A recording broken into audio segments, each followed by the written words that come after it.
ప్రభువైన యేసుక్రీస్తు యొక్క పరిశుద్ధ నామములో మీ అందరకు అమలాపురం హౌసింగ్ బోర్డు క్రీస్తు సంఘము మరియు కాకినాడ బాపూజీ నగర్ క్రీస్తు సంఘముల తరపున సత్య సువార్త అనే మా టీవీ ప్రసారాలకు స్వాగతం తెలియజేస్తూ ఉన్నాను.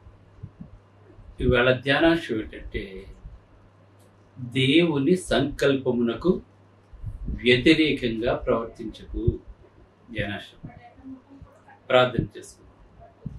మమ్మల్ని మిక్కిలిగా ప్రేమించిన పరలోకమందున్న మా ప్రియ తండ్రి, నీ పరిశుద్ధ నామమునకు స్తోత్రములు స్తుతులు తెలియజేస్తూ ఉన్నాను తండ్రి. దేవుని సంకల్పమునకు వ్యతిరేకంగా ప్రవర్తించకూడదని ఈవేళ మేము తెలుసుకోబోతుండగా, దేవుని సంకల్పానికి వ్యతిరేకంగా కనుక మేము వెళితే ఎటువంటి దుష్పరిణామాలు మా జీవితంలో మాకు ఎదురవుతాయో మేము నేర్చుకుంటూ ఉండగా నీవే మాతో ఉండి మాట్లాడమని క్రీస్తు యేసు నామములో ఈ ప్రార్థన చేయించున్నాను తండ్రి, ఆమేన్. ధ్యానాంశం ఏంటంటే దేవుని సంకల్పమునకు వ్యతిరేకముగా ప్రవర్తించకు. ఉదాహరణ తెలియజేస్తాను చూడండి. పెంతెకోస్తు అనే పండగ రోజున పేతురు ప్రసంగం చేసినప్పుడు 3000 మంది రక్షించబడ్డారు. ఆదిమ సంఘం దినదినము వృద్ధి చెందుతూ ఉంది. 5000 మంది బాప్తిస్మం, 3000 మంది బాప్తిస్మంతో ఆదిమ సంఘం అభివృద్ధి చెందుతూ ఉన్నప్పుడు ఆ సంఘాన్ని పాడు చేయాలని చెప్పి సౌలు కంకణం కట్టుకొని అధికారుల యొద్ద తాకీదులు తీసుకుని క్రైస్తవులను చంపటానికి వెళ్తున్నప్పుడు అపోస్తలుల కార్యము 9:22లో ఆకస్మికంగా పెద్ద వెలుగు కలిగి అతను నేలన బోర్లా పడిపోయాడు, గుడ్డివాడైపోయాడు, అడుగు తీసి అడుగు వేయలేకపోతున్నాడు. దేవుని సంకల్పానికి ఎవరైనా సరే వ్యతిరేకంగా వెళ్ళినట్లయితే అటువంటి వారికి ఇటువంటి దుస్థితి సంభవిస్తూ ఉంటుంది. దేవుని సంకల్పానికి వ్యతిరేకంగా మనం ఎవ్వరూ కూడా ప్రవర్తించకూడదు. సౌలు సంఘాన్ని పాడు చేయాలని, క్రైస్తవులను చంపాలని, అది అతనికి ప్రాణాధారముగా ఉన్నట్లు, ఇష్టమైనదిగా ఉన్నట్లు అక్కడ దైవ గ్రంథం మనకి తెలియజేస్తుంది. ఇవాళ కూడా అనేక మంది క్రైస్తత్వాన్ని ఆర్పటానికి అనేక రకాల ప్రయత్నాలు వాళ్ళు చేస్తూ ఉన్నారు.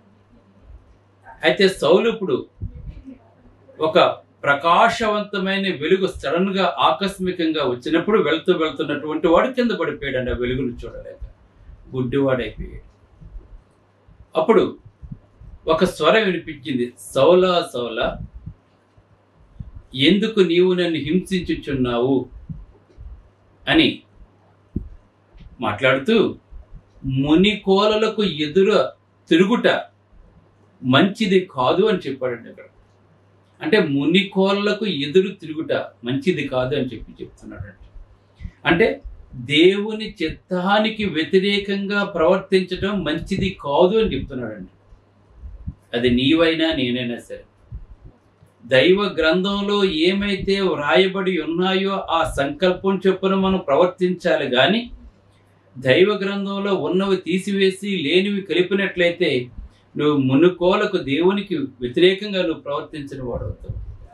అంటే మునుకోలకు వ్యతిరేకంగా ప్రవర్తించడం తన్నటం అంటే దాని అర్థం ఏంటంటే, ఒక చెక్కకి ఒక చిన్నటి సూదిలాడుతుంటుంది, సూదిలాడుతుంటుందండి చెక్క ముక్కకి. మన నాగలు చూడండి, ఇప్పుడు నాగలు అంటే చాలా మందికి తెలియదు. ఒకప్పుడు నాగలతోనే భూమిని దున్నేవారు. ఆ నాగలకి కింద ఒక చెక్క ముక్కకి ఒక ఇనపది సూదిలా ఉండేటటువంటి ఒక ఇనప ముక్క ఉండేదండి. అది నేలను చీల్చటానికండి. దానిని గనక మనం కాలుతో తన్నితే దానికి ఏమీ కాదు, కానీ మన కాలికే ప్రమాదం జరుగుతుంది. ఇప్పుడు నాగలికి ఆ మునుకోలను మనం తన్నామనుకోండి, అది కింద భూమిలోకి వెళ్ళి నేలను చీల్చడానికి ఉపయోగపడుతుంది. నువ్వు తన్నితే నీ కాలు ఏమవుతుందంటే శుభ్రంగా అది 2 ముక్కలు అయిపోతుందండి అక్కడ పాత.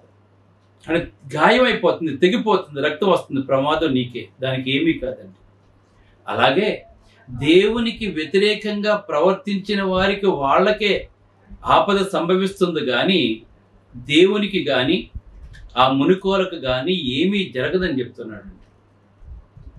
అంటే ఇంకొకటి ఏంటంటే, ఏదైనా సరే ఒక విద్యను మనం నడిపిస్తున్నప్పుడు అది నడవకపోతే దానికి ఏం చేస్తాడంటే, ఒక కర్ర ఉంటుంది, దానికి ఒక తాడు ఉంటుంది, దానికి ఎదుర ఒక ఇప్పుడు ఇది ఏదో ఒక చర్మపు తోలు పెట్టేవారండి, గట్టిగా తగలటం కోసం చర్మపు తోలు ఉండేదండి.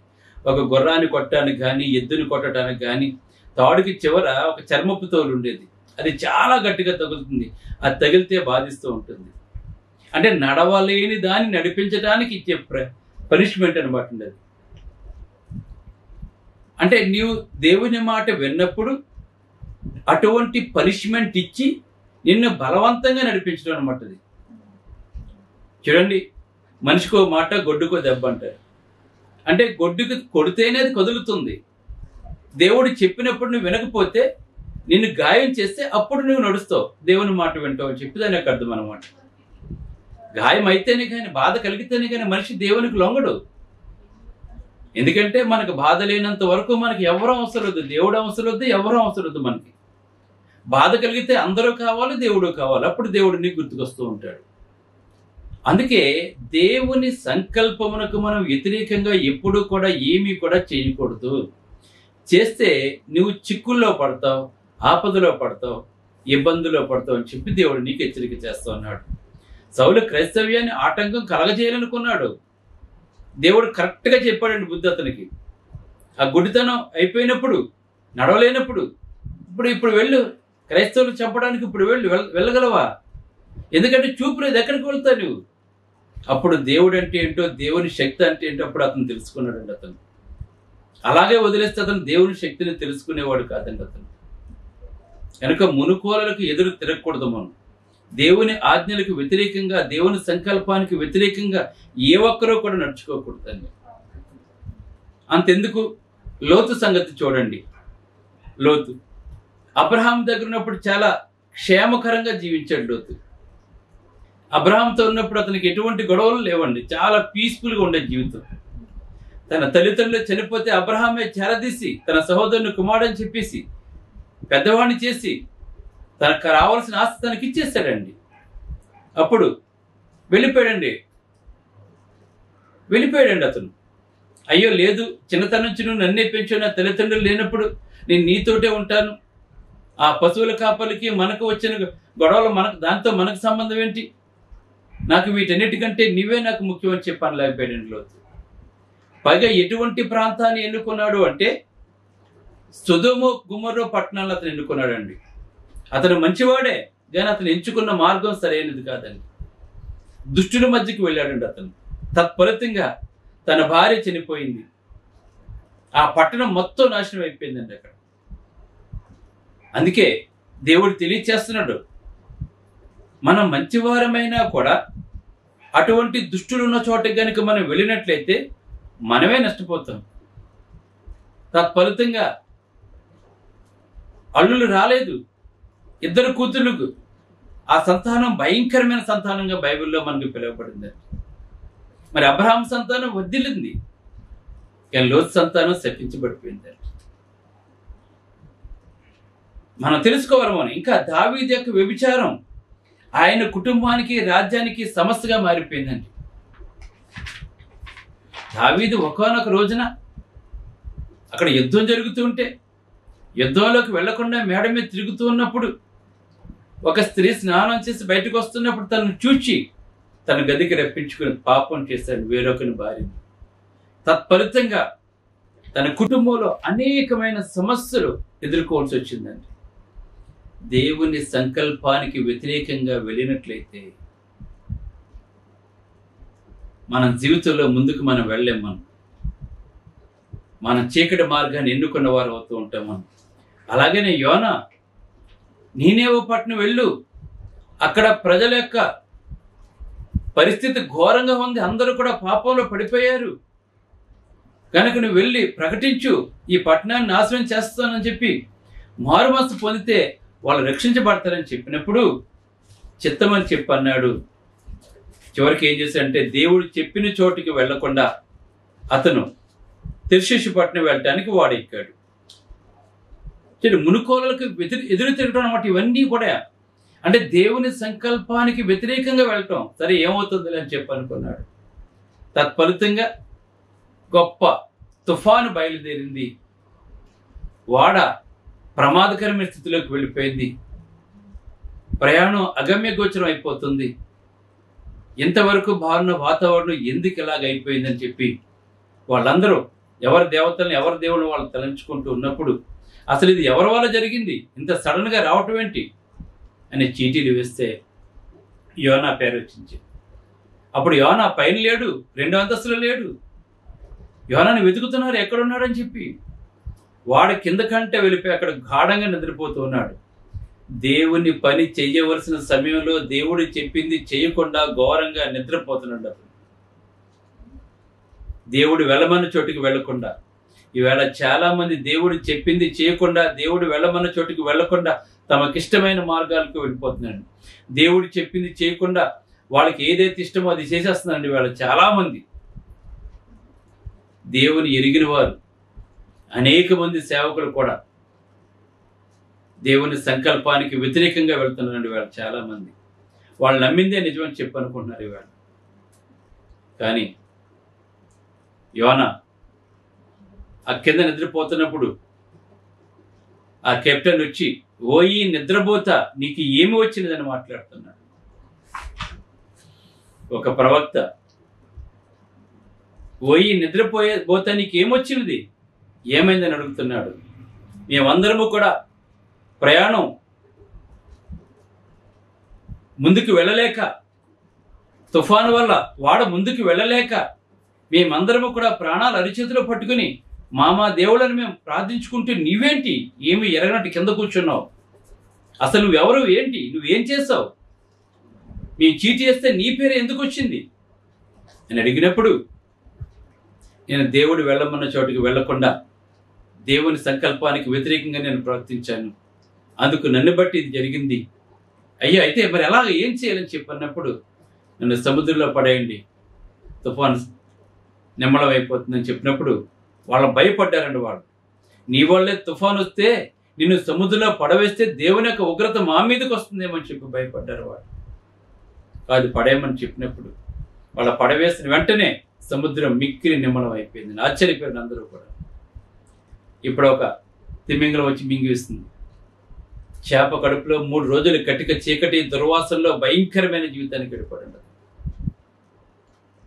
హ్యాపీగా నేనే పట్టు వెళ్ళి సువార్తను ప్రకటించవలసినటువంటి వాడు ఈవేళ చేప కడుపులో ఊపిరాడక కటిక చీకట్లో ప్రాణాలు అరిచేతిలో పట్టుకొని ఆ సముద్రపు కురుల్లో దాన్ని తాకుతుంటే అప్పుడు దేవునికి మొరపెడుతున్నాడు.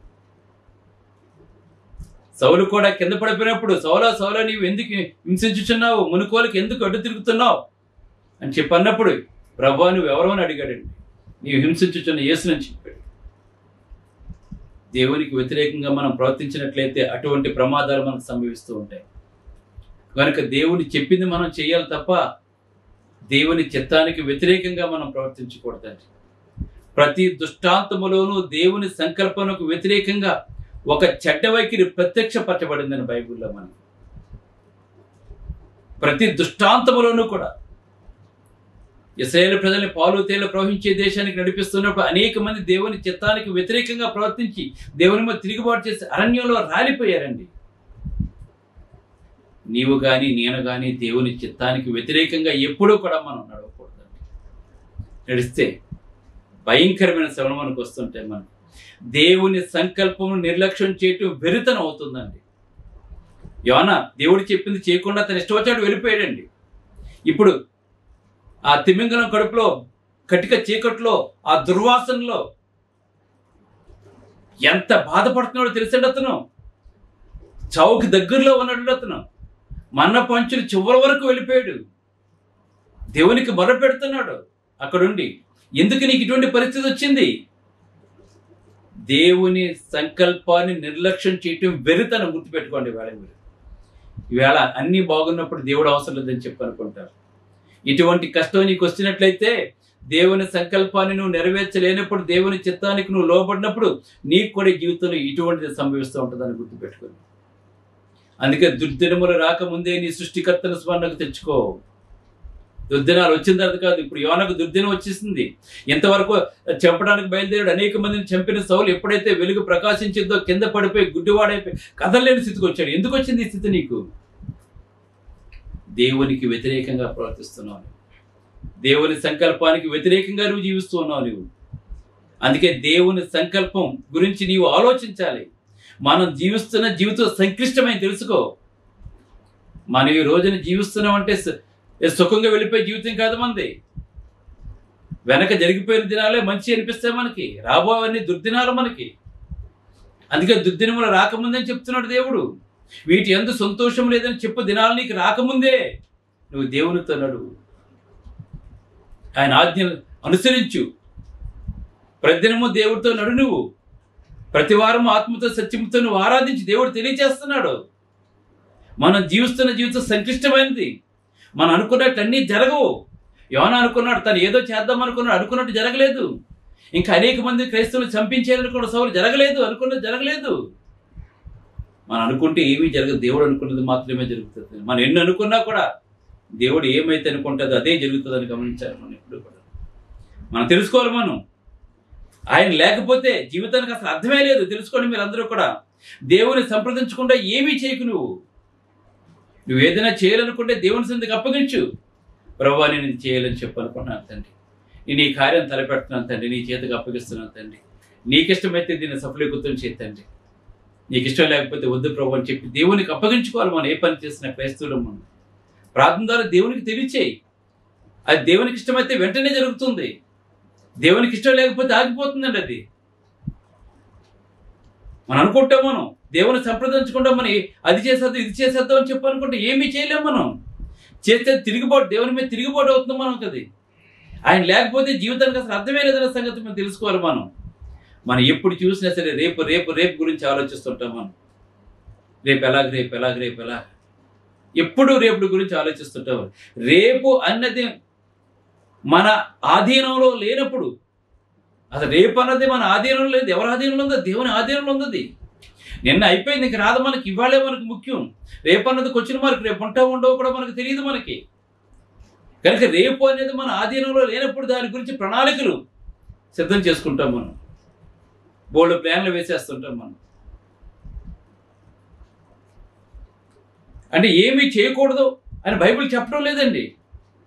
నేను బ్రతికి ఉంటే ప్రభు చిత్తమైతే నేను అది చేస్తాను ఇది చేస్తానని చెప్పి అనుకోవాలి. మనం అది రేపనే దేవుడు నాకు అనుగ్రహించినట్లయితే, నేను సజీవుడిగా ఉన్నట్లయితే, ప్రభా నీ చిత్తానుసారంగా ఇది చేయాలని చెప్పి అనుకుంటున్నాను. అది దేవునికి ఇష్టమైన ప్రవర్తన అండి. లేదు నేను అది చేసేస్తాను ఇది చేసేస్తాను. ఒక నాయకుడు అనుకున్నాడండి, ఏమనుకున్నాడు? నేను చాలా చాలా మంచి పనులు చేసేస్తున్నాను, బ్రతికినంత కాలము నాకే ఓట్లు వేస్తారని చెప్పి అనుకున్నాడు ఒక ఆయన. లేదండి, కొద్ది రోజుల్లోనే హతమైపోయాడండి ఆయన. మనం ప్లాన్లు వేసేసుకుంటాం. దేవుని సంకల్పం లేకుండా మనం ఏమీ చేయలేమని. దేవుని సంకల్పాన్ని నిర్వర్తించడమే మానవుని యొక్క విధి అని ప్రతి ఒక్కరూ కూడా తెలుసుకోవాలండి. ప్రసంగి గ్రంథంలో అదే తెలియజేస్తున్నాడు.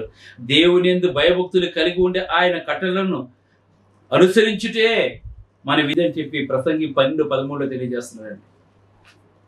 ఏమని తెలియజేస్తున్నాడు? దేవుని యందు భయభక్తులు కలిగి ఉండి ఆయన కట్టడలను అనుసరించి నడుచుటే మన విధి అని చెప్తున్నాడు. ఇది చేయాలి మనం. దేవునికి వ్యతిరేకంగా మునుకోలకు ఎదురు తిరగకూడదు. మనం నువ్వే ప్రమాదంలో పడతావు అని చెప్పి దేవుడు తెలియజేస్తున్నాడు. నీవు చేసే ప్రతి పని ఏం చేస్తావు? దేవునికి అప్పగించు. ప్రభా మేము అనుకుంటావు, తండ్రి అమలాపూర్లో ఒక చర్చ్ బిల్డింగ్ కట్టాలి తండ్రి, కాకినాడలో ఒక చర్చ్ బిల్డింగ్ కట్టాలి తండ్రి, ఇంకా అనేక జిల్లాల్లో సేవ చేయాలి ప్రభా, అనేక మంది సహోదరులతో కలిసి పనిచేయాలి తండ్రి. మా ఆలోచనలు ఎప్పుడూ కూడా దేవుని వైపు ఉంటాయి. దేవుని పని చేయటం అది మా బాధ్యత. అది దేవుడు మనకి ఇచ్చిన బాధ్యత. అందుకే యోబు గ్రంథం 8:9 మాట్లాడుతున్నాడు. మునుపటి తరము వారి సంగతి విచారించుము. యోబు మాట్లాడుతున్నాడు. మునుపటి తరము వారి సంగతి విచారించుము, వారు పితరులు పరీక్షించిన దాన్ని బాగా తెలుసుకోండి అని చెప్తున్నారండి అక్కడ. మరి పితరులే ప్రతిదాన్ని పరీక్షించి బాగా తెలుసుకున్నారు. అలాగనే మనము కూడా మన పితరులు ఎలాగైతే జీవించారో మనము కూడా అలాగే జీవించాలని చెప్పి దేవుడు తెలియజేస్తున్నాడు. అందుకే నిత్యమైన వాటిలో నీ జీవితాన్ని పెట్టుబడిగా పెట్టు. మనం దేన్ని పెట్టుబడి పెడుతున్నాం? మనం నిత్యమైన వాటిలో, శాశ్వతమైన వాటిలో మన జీవితాన్ని పెట్టుబడిగా పెట్టాలి. మనం వ్యర్థమైన వాటికి మన పెట్టుబడులు పెడుతున్నాం. మనం ఈ లోకంలో తీసుకెళ్ళని వాటికి మన పెట్టుబడులు పెడుతున్న వేళ, వాటి కొరకు ఎక్కువ ఖర్చు పెడుతున్న వేళ మనం దేవుని పని కొరకు ఖర్చు పెట్టు, ఇతరులకు సేవ చేయడానికి ఖర్చు పెట్టం. మనం తిరిగి తీసుకెళ్ళలేనటువంటి వాటి కొరకు, ఈ ప్రకృతి సంబంధమైన వాటి కొరకే మనం ఎక్కువగా ఖర్చు పెడుతున్నాం. మనం దేవుని చిత్తమునకు విధేయత కలిగి ఉండాలి. మనం భవిష్యత్తును చూడటానికి కానీ దాన్ని ఆపడానికి కానీ మన ఎంత శక్తి లేదు. భవిష్యత్తును చూడటానికి కానీ దాన్ని ఆపడానికి కానీ మన దగ్గర శక్తి లేదు. కనుక మనం బోర్డు ప్రణాళిక వేసేస్తుంటాం. కానీ ఒకటి తెలుసుకోండి, ప్రభా ఇవి నేను సజీవుడిగా చేస్తే తండ్రి, నీ చిత్తాన్ని నెరవేర్చడం కాకుండా భౌతికంగా నేను ఈ పని చేయాలని చెప్పి అనుకుంటున్నాను తండ్రి, అది చేయాలని చెప్పి అనుకో. దేవునికి అప్పగించుకోండి. మీరు మేలైనది చేయనెరిగి అలా చేయకపోతే పాపం. కనుక మేలైనది చేయండి, దేవుడికి ఇష్టమైన కార్యాలు చేయండి, దేవుడు మెచ్చుకునే పనులు చేయండి. నీ కుటుంబాన్ని పోషించుకో, కష్టపడి సంపాదించుకో, దేవుని విసర్జించుకో, ఆయన సంఘాన్ని విసర్జించుకో, వాక్యాన్ని నిర్లక్ష్యం చేయకు, ప్రార్థన నిర్లక్ష్యం చేయకు, నీ శ్రేష్ఠ భాగాలు ఇవ్వటంలో నిర్లక్ష్యం చేయకు. దేవుడు తెలియజేస్తున్నాడు. కనుక దేవుని చిత్తము ఏమైతే దాన్నే నువ్వు చేయి. ప్రభు యేసుక్రీస్తు మాట్లాడుతున్నారు, నా తండ్రి చిత్తము నెరవేర్చడానికి నేను వచ్చానని చెప్తున్నాడు. తండ్రి నువ్వు నా పెట్టిన పద్ధతిని సంపూర్తిగా నెరవేర్చాను తండ్రి అని చెప్పి మాట్లాడుతున్నాడు. అలాగే ఈ భూమి మీద మనం దేవుడు మనల్ని ఎందుకైతే పంపించాడో దాన్ని అంతటినీ మనం నెరవేర్చాలి. మనం దేవునికి ఇష్టలుగా ఉండాలి. మన తలాంతుని సద్వినియోగం చేసుకోవాలి. ఈ లోక సంబంధాలుగా కాకుండా, దేవుని చిత్తానికి వ్యతిరేకంగా కాకుండా, దేవుని చిత్తానికి అనుకూలంగా మనం జీవించాలి. మనం దావీదు ఒకసారి తప్పు చేశాడు, కానీ మళ్ళీ అతను ఎప్పుడు కూడా తప్పు చేయలేదు. దేవుని చిత్తానుసారంగా అతను జీవించాడు. తర్వాత మనం కూడా మన జీవితంలో అనేక పొరపాట్లు చేస్తుంటాం. కానీ సౌలు ఎప్పుడైతే గుడ్డివాడైపోయాడో తన తప్పు తెలుసుకున్నాడు. నిజంగా యేసుక్రీస్తు దేవుని కుమారుడే, ఆయనకు వ్యతిరేకంగా నేను ప్రవర్తిస్తున్నానా, మునికోరికి ఎందుకు తిరిగాను అని చెప్పి పశ్చాత్తాపడి ప్రభు యొక్క సేవకు శిష్యుడైపోయాడండి. అలాగే మనము కూడా మనం చేసిన తప్పులు తెలుసుకొని, ఆ యోనా తను చేసిన తప్పు తెలుసుకున్నాడు, నేనే పట్టణం వెళ్ళాడు, సువార్తను పాటించాడు, దేవుని గురించి చెప్పాడండి. వారందరూ మారుమనసు పొందారు, వారందరూ రక్షించబడ్డారు. అలాగే మనం ఏదైనా దేవుని చిత్తానికి వ్యతిరేకంగా నడుచుకుంటే సరి చేసుకుని దేవుని చిత్తాన్ని నెరవేర్చి అనేక మందిని రక్షణ వైపు నడిపిద్దాం. మీ అందరికీ వందనాలు. ప్రార్థన చేసుకుందాం. పరిశుద్ధుడైన తండ్రి, పరలోకమందున్న దేవ, నీ పరిశుద్ధ నామమునకు స్తోత్రాలు. ఒక చక్కటి వర్తమానం, నీ చిత్తానికి వ్యతిరేకంగా మేము జీవిస్తే తండ్రి మునుకోరికి ఎదురు తిరుగుతూ అవుతుంది కనుక మేమే తండ్రి ఆపదలో పడతాం కనుక అటువంటి వారిగా మేము ఉండకుండా వాక్యమైన అర్థంలో మా ప్రవర్తన సరి చేసుకుని అనేక మందిని సరైన మార్గం నడిపిస్తూ నిత్య జీవానికి వారసులుగా ఉండడానికి ప్రసంగం సహాయపడలేక్షమని వారి యొక్క హృదయవాంఛలన్నీ కూడా తీర్చి ఈ జీవజల కూడా ప్రపంచం అంతా వ్యాపం చేసి మా సహోదరి సహోదరులందరికీ ప్రార్థనా సందేహం చేసి నేను నా కుటుంబం ఎల్లప్పుడూ ఆరోగ్యాన్ని సేవ చేసే లక్ష్యం క్రీస్తుని వేడుకుంటున్నా తండ్రి. ఆమేన్. అందరికీ వందనములు. బ్రదర్ జార్జ్ రాజు వారా, church of Christ, housing board, Amalapuram, near KIMS medical college, Konaseema district, 538201. Mobile number 9848730355, 92933174174. Email ID georgerajuvara@gmail.com. Website www.helpingforpoor.com.